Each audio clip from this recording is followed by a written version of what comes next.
আসসালামু আলাইকুম ওয়া রাহমাতুল্লাহি ওয়া বারাকাতুহু। প্রিয় দর্শক, আশা করি ভালো আছেন। সকলের কথা ইউটিউব চ্যানেলে শুভেচ্ছা।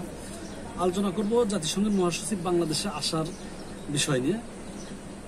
আপনারা দেখেছেন যে আসলে ইউনূস সরকারকে নিয়ে বেশ নির্বাচনের কালক্ষেপণ করছেন, দ্রব্যমূল্য দাম কমাতে পারছেন না, তারপরে আইন শৃঙ্খলা পরিস্থিতি নিয়ন্ত্রণ করতে পারছেন না, এরকম একটা সমালোচনা, মানে সার্বিক নেগেটিভ সমালোচনা সরকারের জোরতোর ভাবে চলছিল। ঠিক এমনই একটা সময় ডক্টর ইউনূস নিয়ে আসলেন জাতিসংঘের মহাসচিবকে।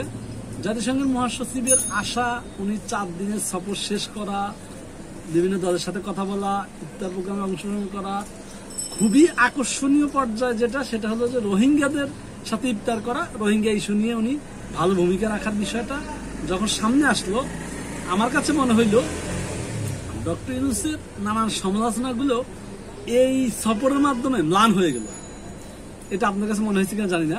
মানে এই ঘটনা ঘটার পরেই ওই আলোচনাগুলো মানুষ অনেকটা ভুলে গেল বা অনেকটা ম্লান হয়ে গেল। মানুষ খুব পজিটিভলি নেওয়া শুরু করলো ব্যাপারটা। আমি ব্যাপারটা খুব পজিটিভলি নিয়েছি।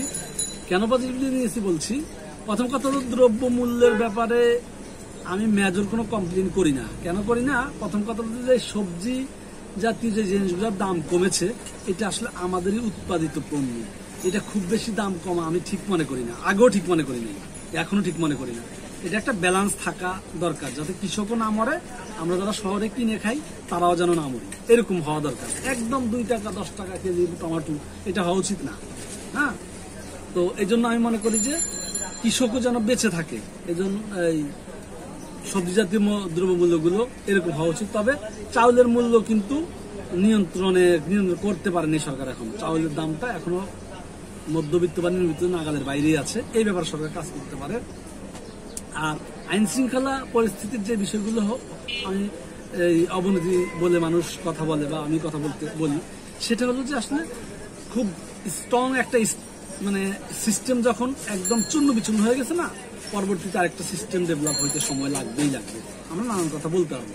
আচ্ছা, তবে এই সফরটাকে আমি খুব পজিটিভলি দেখি। এই জন্য বাংলাদেশের এই রোহিঙ্গা ইস্যুটা এমন একটা ইস্যু, মানে এমন একটা বার্ডেন, এটা এই রোহিঙ্গা ইস্যুকে মাথার উপরে এনে, জনগণের, বাংলাদেশের 16 কোটি মানুষের মাথার উপরে এনে শেখ হাসিনা একটা নোবেল প্রাইজ পুরস্কার পেতে চাইছিল, কিন্তু দিন শেষে সেটা হয় নাই, কিন্তু বার্ডেনটা থেকে গেছে।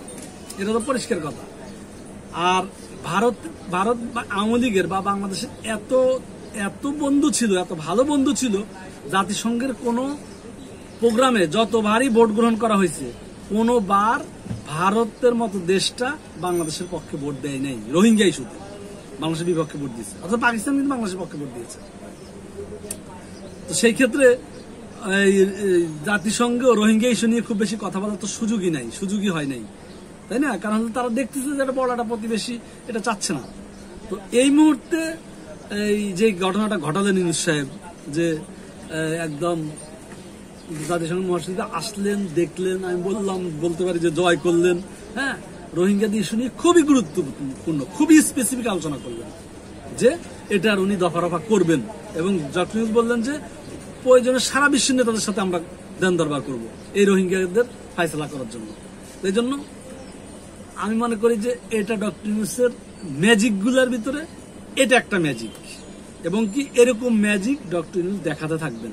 ডক্টর ইউনূসের হাতে আমার জানা মতো এরকম বেশ কিছু ম্যাজিক আছে, যে ম্যাজিক গুলো সামনে আসলে আপনি নির্বাচনের কথা বুঝে যাবেন, আপনি নানান সমস্যার কথা বুঝে যাবেন, নানান সমালোচনাগুলো কম করবেন, আপনি ওই ম্যাজিক গুলাই দেখতে থাকবেন।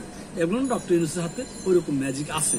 এই ম্যাজিকের অপেক্ষায় থাকবে বাংলাদেশ, এবং এই ম্যাজিক গুলা দেখবে বাংলাদেশ। ভালো থাকবেন প্রিয় দর্শক। আসসালামু আলাইকুম।